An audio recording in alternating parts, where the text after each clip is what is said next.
Emily and Lenny from Hasbro have said that they are going to look at every corner of the G.I. Joe universe to pull characters in.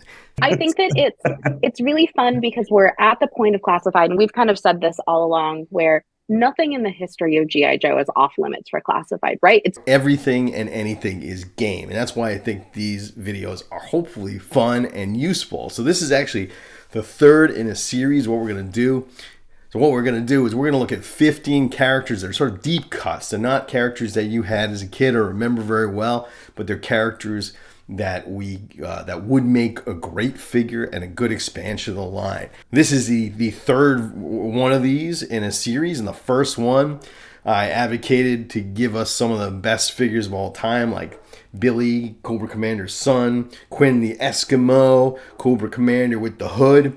And at the time I said these are the ones where I wish they would give us, but they'll probably never will. Well, now I've changed my mind. I actually think that we have a really good shot of getting a lot of these, except maybe Hooded Cobra Commander, for you know why. What makes me think of that is that statement by Lenny and Emily, as well as what they've done in the past year. I mean, you look at what they've done in the past year. They've given us deep cuts.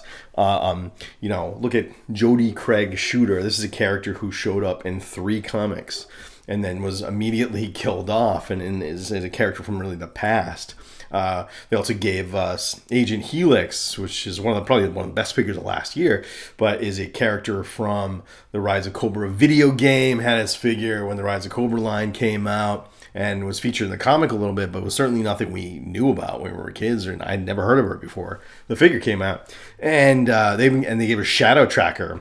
That's a pull from the Pursuit of Cobra line, which is one of the best things that Hasbro's ever done, by the way. So anything is game, and therefore I think it's very possible we may get many or all of the ones on this list. So let me know what your deep cuts are in the comments below. And you want to check out my other video, the first video. And we had a second video where we responded to your comments. And that we got some real deep cuts. Some honestly that I could leave in the deep. For instance, many people asked for the Viper, right? And that video is more like a goofy, funny video with a couple of good pulls in there. But this one's gonna be pretty serious. I think we've got some really good. I think a really good list of actual characters that would really make a good figure. Number 15. The Coil. Okay, so what is the Coil? Well, the Coil is a cult that worships Serpentor, and this comes from a couple of versions of the comics. It started in the Devil's Due, and but then was further later on. It's also featured in Mike Costa's Brilliant Cobra series, which we're all talking about all the time because it's so good. And in there, the Coil is basically they worship Serpentor, which is really fun about the Coil is they even brought in Globulus and Cobra Lana in sort of a realistic way. There's that sort of mythological gods of the Coil's universe, right? So I like the idea of bringing the Coil into this world because the Coil, not like a normal Cobra soldier that might be in it for the money or in it for ideology. A Coil member is a fanatic. They're insane, and so therefore they're scary in a way that a soldier might not be. Number 14, we're going also from the incredible Cobra series by Mike Costa, a character named Ronin. Now Ronin is an assassin.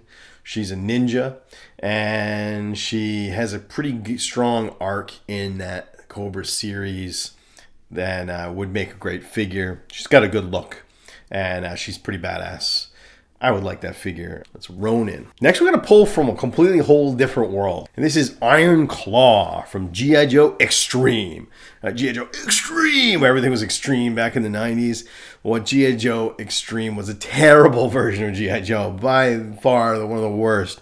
The one thing they did right is they had a very cool looking villain who was pretty frightening, actually, too. Iron Claw has a really good look. And he was brought into the line by the Collectors Club, which came out with a 3 3/4 inch figure. So it's not out of bounds that they would give us an Iron Claw. I also love the idea of expanding the world of G.I. Joe to have more enemies than just Cobra. I'd like, we talked about bringing in the Red Shadows and all that stuff that you English people know about that I barely do. But I think Iron Claw is another good good villain. He just got a great look. I would like that figure. Okay, next in line, again, pulling from the world of G.I. Joe, but not necessarily the good stuff.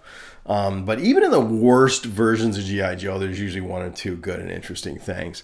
And this is Venomous Maximus. Now, if anybody collected Valor versus Venom, it's by no means my favorite of the lines of G.I. Joe. I think it's kind of a dumb idea. And but I did snag a Venomous Maximus once because he just had a cool look. And what Venomous Maximus is he's got like a long flowing mullet, and he's got a big, massive like arm with a claw on it. That's like, it's like a mutated arm, and he's, he looks kind of cool. He's got a little reptilian look to him, and he has he came with a cloak that he could cover over his arm. Like, he's ashamed. I don't know why he'd be ashamed. And so now he's a pretty ridiculous character because in the lore of the cartoon version of G.I. Joe Extreme, he is actually a Hawk. He's actually Hawk who's been infected with venom by Dr. Mindbender, who's gone mad again and is injecting people and Cobra soldiers and everybody with this sort of venomizer serum that like combines a person with the DNA of an animal. And so he does this to Hawk, and Hawk becomes Venomous Maximus. Now that's stupid. Now I don't want any of that lore. I want to throw that away. But I think you could bring Venomous Maximus in some other way as, just an operator who, was a failed experiment of trying to create a super soldier or something like that. They did bring him in the Cobra series as a recruiter for the Cobra Coil. He recruited Scoop and used the lore of the Cobra Coil to get him to turn against G.I. Joe. So Venomous Maximus, just good looking character. Forget the lore. He just give you something that we don't see, a character that we don't have anything like him in the line. Next in line, and I'm going to throw this out there, even though at one point I was pretty dead set against it, but after reading all the comics, I'm kind of into her now. This is Dawn Moreno. This is Snake Eyes 3, really, okay? Now, if you're not familiar with the story, Snake Eyes died in the comic book, probably the worst thing that they've ever done, one of the dumbest things they've ever done. A Latino girl that is a Cobra youth, and she's kind of tough, and Cobra Commander takes a liking to her, and they strap her to the brainwave scanner, and they shove all of Snake Eyes' memories into her by accident, and now she is the living embodiment of Snake Eyes, right? Now, horribly stupid storyline that I gotta say I was against at first because I hate the idea of killing Snake Eyes. I was so upset I couldn't get over the fact that you killed Snake Eyes. Why would you kill Snake Eyes? Then I realized, like an idiot, so one of you said this in the comments, it's a comic book. He's back. He's already alive again. And of course he's alive again. So now over that, I can get over it. There's just an alternate Snake Eyes-ish person named Dawn. And one of the things I like about her is Larry Hama has stated that he made the Dawn Moreno figure in a way to create something that girls could cosplay. Now, ironically, nobody's cosplaying against Dawn Moreno because nobody knows who the hell she is, and not enough girls reading the G.I. Joe comic apparently, but it is a great looking costume. So she's sort of like Snake Eyes with boobs. So, give us a Dawn Moreno action figure. That one I probably think we will get, knowing that Hasbro is very much intentional about bringing more and more women in with things like the Valkyries and Agent Helix and deep cuts like Shooter. We're probably going to get a Dawn Moreno sometime soon. And, cool. She can hang alongside with Snake Eyes. Next in line, still on the ninja tip, we're going to go with Obake Obasan. Now, okay, I'm probably screwing it up. I don't know how to say, I don't know Japanese. But Obake Obasan, it means demon granny, and Obake is the matriarch of the Arashi Kage clan. She's pretty much a badass, and she's actually a really big part of the IDW run that Larry Hama wrote. So if you read any of that, you're really familiar with this character. So she's kind of a big character. Her main weapon is a Prada handbag that she fills with bricks, and she just like clubs people with it. Now she is a pretty fun character, and I love the idea of having the classified folks have to make an elderly woman, right? It's just a totally different sculpt than they're used to. I'd like to see what they do with it, right? And she would make a good figure. Okay, next in line. This was actually thrown in the. This was put in the comments of one of these, but this is a good comment. This is no Viper. This is a good one. Is Raven from the cartoon. Now, Raven is a Strato Viper that defects to G.I. Joe. Actually, Super 7 already made a figure of her, and I think she's just great because you get the Strato Viper has a great look, a great suit. She's a Native American girl, so she's got a good look. And she defects to the Joes. Maybe you could have, her come with that Strato Viper costume and also something that would be from when she defects and if she becomes part of the G.I. Joe team. That could be interesting. Could be an interesting way to introduce the line. And she's from the cartoon, which is mostly silly, but I love the idea that Classified could bring something into the cartoon and make it their own. So yeah, bring in Raven. Next, let's get some more Dreadnoks, right? And pretty soon we're gonna have all the main ones. Like we're really just waiting. We've got Road Pig coming. I think we're waiting on Road Pig and Monkey Wrench. A Thrasher, that Thunder Machine better be coming soon. I hope that's the next vehicle. And that's gonna leave us with not too many left. So we can start going in the deep cuts and pulling out some of the more interesting little ones. As you may have seen in my video ranking the Dreadnoks, there's a lot of them. Some of them kind of suck. One of the ones that is pretty obscure, but I really like, is a little guy named Rugrat. Now, Rugrat is he's a little dude, little scrawny, wiry dude. He's got that like angry little dude energy where, he punch above his weight class. And he got like a little like Mad Hatter hat. The only thing I would say if you're going to bring someone like Rugrat in is you got to give him a Dreadnought weapon that's his, because he wasn't that well of a designed character. He's a one-off, he shows up a couple times in the comic book later. Give him that signature weapon, which is it should be a destructive weapon, and just build him into the Dreadnoks. I think he would be a great addition. I also love the idea of the size difference, and I love that Classified is playing with those size differences, having characters like Gung Ho that are like towering over everybody, and Sergeant Slaughter, and having some of the women having varying heights. I think it would be great to have somebody who's real small, and that would be Rugrat. Next in line, this comes from, I believe it's the 25th anniversary or 30th anniversary, somewhere around there, is Wraith. Now, Wraith is a guy who stole a stealth suit. He's a thief, stole a stealth suit. And so he's got this cool looking stealth suit and make him invisible. It's got lasers, it's got a faceplate that pops up, and it's got some, laser blaster attachments on the arms. And what I like about this character is he's pretty ruthless. He's pretty brutal. He's double crossing everybody in the small run that he had in the comic book, and that suit is really interesting and would make a great figure. So Wraith. Next, we're gonna cannot have too many ninjas, I guess, but you can. But this is one I really like, and there's a reason why I really like him. Sai 10, his name is, but actually, his real name is Satan, okay? And so what Sai 10 is he is a Red Ninja leader. He's actually the leader of the Red Ninjas. Red Ninjas are an offshoot of the Arashikage clan, and Sai 10 is somebody who was shunned by them and then, created this rival group.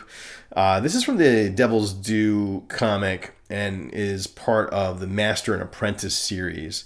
And Sai 10, eventually, Snake Eyes breaks his back, and he comes back, and he's got like a cybernetic spine, and he fights against Snake Eyes eventually, and Storm Shadow eventually doesn't make it too far. But what really cool about Sai 10 is he's actually an Argentinian figure from the 80s called Satan. He's basically a red painted version of Storm Shadow, and so he's Satan. That was his name back then. They just went out and called him Satan. So I think that's a fun, just to bring in that idea of the Argentinian figure. Next we have Skullbuster, the Range Viper leader. Now, Skullbuster is a really frightening and disturbing character. There's a few different takes of Skullbuster, okay? One of them is absolutely horrifying, where he is such a ruthless leader of the range vipers, and in order to train his range vipers, he drops them off naked in the back, behind enemy lines and somewhere like Afghanistan, in the middle of the desert, completely naked, no weapons at all, and they have to march their way, kill their way out of it, and if you talk back, he just snaps your neck and tosses you out the helicopter. So he's really brutal. He's so brutal, actually, that at one point he forces his soldiers to cannibalize a fallen soldier just to so they can survive his training. So now you don't have to go that far with him. I don't want him to come with little bones and picking his teeth, but he's got a great look. Now, if you want a Skullbuster figure, you can actually get one already, because Marvel Legends came out with a guy that looks almost identical to Skullbuster, named Skullbuster, I think he's a Ravager, who are sort of like cyborg people that fight the X-Men, if I remember correctly. And so there is a figure for Marvel Legends. But I think we should get a good Skullbuster for G.I. Joe Classified, somewhere to lead those range vipers. More ninjas. Okay, this is the character Pale Peony. Now, a Pale Peony is half Russian mafia, half Arashikage, and she's a beautiful woman with pale, very pale skin, blonde hair, and just a ninja badass. Now, she doesn't make it too far. She's now dead. I think one of those blue ninja robots evaporated her, but she was a good character for the brief run she was in, and she's got a good look. I think she would make a good figure. Ninjas are fun. You can always throw in a bunch of different weapons to make them unique. This is one I really, really want, and this is called the Dark Ninja Master. Probably one of the wildest looking things they've ever created. And this is a real deep cut. This is coming actually from Sigma 6, right? So the Sigma 6 series, I actually think is pretty underrated. I kind of love Sigma 6. And at the end of the Sigma 6 line, only lasted a few years, they were about to sort of replace Cobra Commander as their main villain and replace him with the Dark Ninja Master. He would be a shunned Arashikage ninja. He's tattooed with the Arashikage symbol all over his body. He's also really frightening looking. He's like painted all white. He's got, he can actually fit, the figure actually came with feet that could fit like knives and shuriken in his feet, so he could hold weapons with his feet. He came with a bunch of weapons, a pretty frightening mask, like demon mask. He's got a big shock of gray hair. And he just looks unbelievably badass. One of the weirdest looking things they've ever come up with. He reminds me of somebody like Shadow Tracker, who was another character that had almost no lore, no presence in any media, wasn't in a cartoon or a comic book or anything, but survived, and we wanted him in a figure because he just had such a great look. He's so unforgettable. The Dark Ninja Master is also incredible to look at, unlike anything they've ever done, and would really stand out as a really original looking figure, even if it's from Sigma 6, which is, certainly not part of the lore. This is another one that was very heavily in the featured in the comments, and I didn't get to her in my comment video, and this is Mara.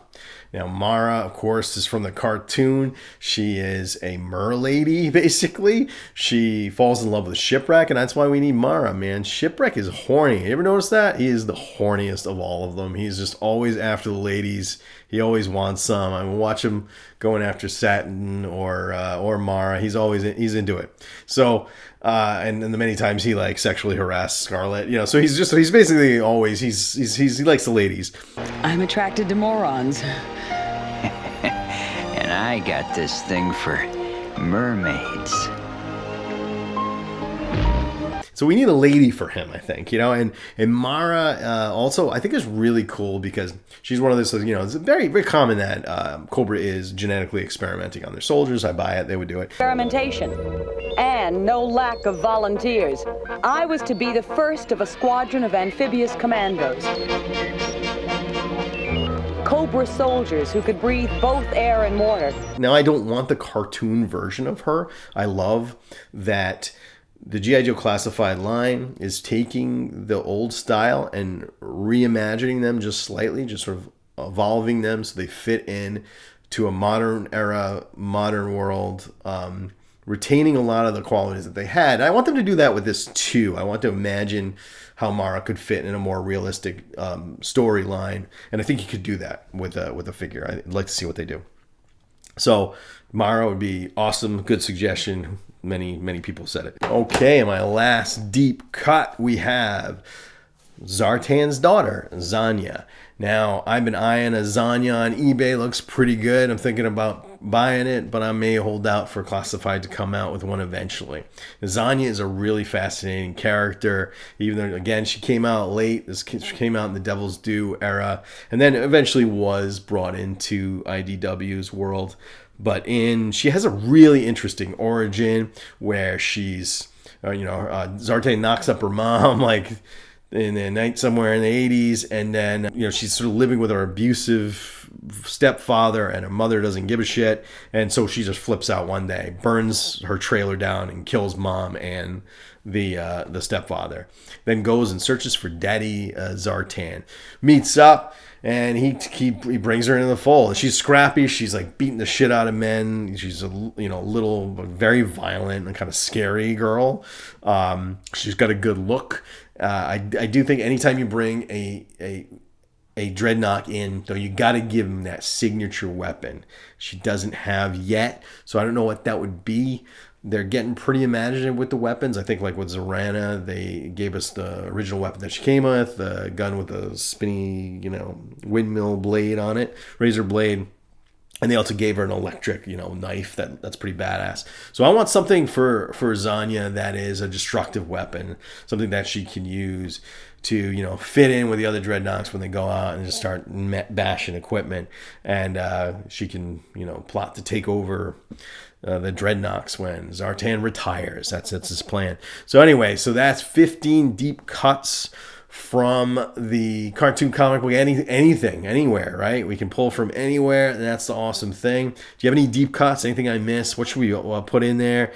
Check out my other 2 videos talking about this same topic, and you can see the full scope, all 45 of my suggestions. And yeah, keep the conversation going in the comments as always. Thanks.